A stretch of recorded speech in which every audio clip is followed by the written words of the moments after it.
Guys, welcome to my new vlog. মোৰ নতুন ব্লগটোলৈ আপোনালোকক সকলোকে স্বাগতম জনাইছোঁ। আহিছোঁ ঘৰলৈ। আজি দুদিন হ'ল। ৰাখি বন্ধন বুলি আহিলোঁ। আহি পেলাই এতিয়া বৰ্তমান আমাৰ নতুন ঘৰত আছোঁ। নতুন ঘৰ এতিয়া কমপ্লিট হোৱা নাই বাৰু। তাকে আজি বহুত দিন আহিলে ঘৰটো চাবলৈ অহা নহয়। সেয়ে আজি ভাবিলোঁ দেউতাক ক'লোঁ ৰাতিপুৱাই যে ব'লা ঘৰটো চাই আহোঁ। সেয়ে ঘৰটো চাবলৈ আহিলোঁ। চাব আহি পেলাই এতিয়া আৰু কি কৰিছোঁ দেখিছেনে নাই? এয়া হাতত ঝাৰু। এটা ঝাৰু লৈ পোৱালিকেইটাক লৈ আহিছোঁ যে সিহঁতে এতিয়া ঘৰটো কমপ্লিট হোৱা নাই যিহেতু ঘৰটো গোটেই বালি হৈ আছে। সেয়েহে মই ভাবিছোঁ ঘৰটো অকণমান সাৰি দিওঁ। সাৰি পেলাই আৰু সিহঁতকেইটা ইয়াতে খেলি থাকিব পাৰিব, নহ'লে গোটেই বালি বালি হৈ যাব যে সিহঁতৰ। সেইকাৰণে মই ঘৰটো সাৰি দিওঁ। তাৰপিছত চাব এতিয়া আমাৰ পোৱালিকেইটা কি কৰি আছে। আমাৰ পোৱালিকেইটা এইকেইটা দেখিছে পাথৰ খেলি আছে। সেয়া দেখিছে পাথৰ খেলাত লাগি চি লেতেৰা পানী নুচুৱে, তাতে গুজু আছে কিন্তু গুটো। সেয়া এতিয়া নতুন ঘৰটো এতিয়া নেদেখাওঁ বাৰু, পূৰা কমপ্লিট হোৱাৰ পিছতহে দেখাম। এতিয়াও বহুত বাকী আছে, এতিয়াও কমপ্লিট হোৱা নাই। সেয়েহে আহিলোঁ চাওঁ বুলি। বাকী দেখাই যাম, অলপ চাই থাকিব। চাওক আজি বতৰৰ কি ধুনীয়া ৰূপ। কালি গৰমত একদম ৰাতি শুবই নাপালোঁ, মানে 1 ঘণ্টাও শুব নাপালোঁ। ৰাতিপুৱা পোহৰ যেতিয়া হৈছে মই মোবাইলটো ওলাই চাইছোঁ, টাইমটো চাৰে 4:30 হ'ল।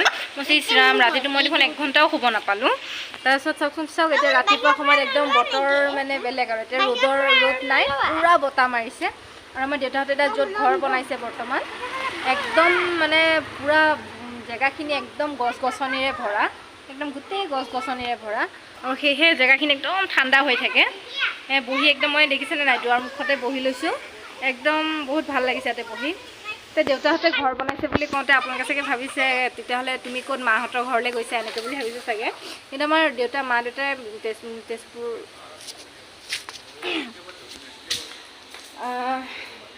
মা দেউতাহঁতে মানে তেজপুৰত মাটি কিনা বহুত বছৰেই হ'ল আচলতে, কিন্তু ঘৰ ইমান সোনকালে নবনাওঁ বুলি ভাবিছিলে।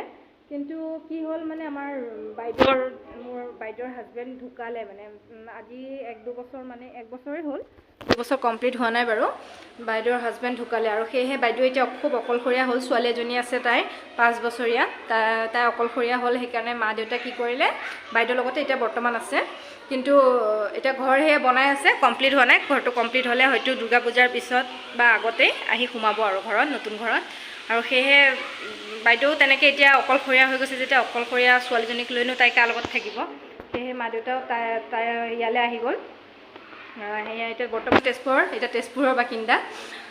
সেয়াই মই আহিছোঁ নতুন ঘৰটো চাওঁ বুলি। কমপ্লিট এতিয়ালৈকে হোৱা নাই, ঘৰৰ কাম অকণমান ৰখাই থৈ দিছে। মানে অলপমান দেউতাৰো অকণমান, আমাৰ দেউতা মানে মেইনকৈ নামঘৰীয়া, আৰু সেয়েহে অকল পুথি পাজি মানে আজি যদি ইয়াৰ ঘৰত নিমন্ত্ৰণ, কালি এখেতৰ ঘৰত নিমন্ত্ৰণ, আৰু সেয়েহে দেউতা সময়ে পোৱা নাই। সেইকাৰণে ৰখাই থৈ দিছে। এতিয়া 15 আগষ্টৰ পিছৰ পৰা আকৌ কাম ষ্টাৰ্ট কৰিব।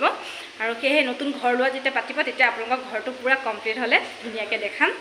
এতিয়া চাই থাকক। এতিয়া বৰ্তমান হ'ল বতৰটো খুব ধুনীয়া কৰিছে। আজি মোৰ ঘৰ যোৱাৰ কথা আছিলে সন্ধিয়া সময়ত, 4:30 বজাত ট্ৰেইন আছে। এতিয়া কি বা কৰোঁ চাওঁচোন। মোৰ দিনৰ সাজ ৰেডি হৈ গ'ল। আজি নিৰামিষ যিহেতু বেছি একো বনোৱা নাই বাৰু। এয়া মই কচু বনালোঁ বুটে দি। এয়া বাইদেৱে কচু বনালে ভোল নে জিকা বা ৰঙালাও, কঁঠাল গুটি এনেকৈ দি। এয়া ৰঙালাও চপ, আলু ভাজি, এয়া দালি, মগু দালি, কোমোৰা দি বনাইছে। একদম চিম্পল। এতিয়া খাওঁ। এতিয়া চব কচুৱে আৰু নিজকে গাহৰি লাগি যোৱা হৈছে আৰু এনি টাইম কচু। একদম যি নহওক, একদম ফেভৰেট মোৰ। যিহেতু খাই লওঁ। আজি ভিডিঅ'টো ইমানখিনিতে সমাপ্ত কৰিলোঁ। আশা কৰিলোঁ আপোনালোকে চাই ভাল পাইছে চাগে। আৰু যদি ভাল পাইছে তেতিয়াহ'লে এটা কমেণ্ট কৰিব। আৰু মোৰ চেনেলটোলৈ যদি কোনোবা নতুনকৈ ভিজিট কৰিছে তেতিয়াহ'লে চেনেলটো ছাবস্ক্ৰাইব কৰি থৈ নোযোৱাকৈ নাথাকিব। বাই।